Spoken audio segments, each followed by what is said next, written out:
I'm Heather, and I'm a second-year student in the landscape gardening program here at Sandhills. I am a military spouse, and so I chose this opportunity to come back to school 25 years after graduating from high school.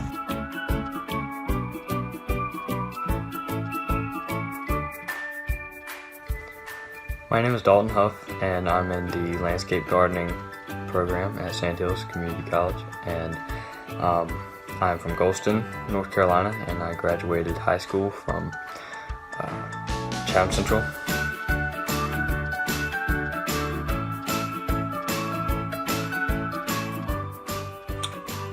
Hey, I'm Zach Henshaw, and the one thing I love the most about the landscape gardening program here at Sandhills is that you get a lot of hands-on experience with your fall gardening lab especially. You get to use different kinds of equipment and do different things in the gardens that really help you in the long run. My name is Joshua Rager. What I love about Sandhills is how hands-on and interactive it is.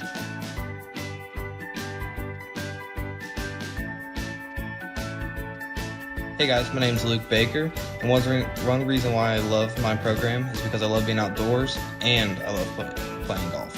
I chose this major because I love to spend time outdoors and surrounded by nature.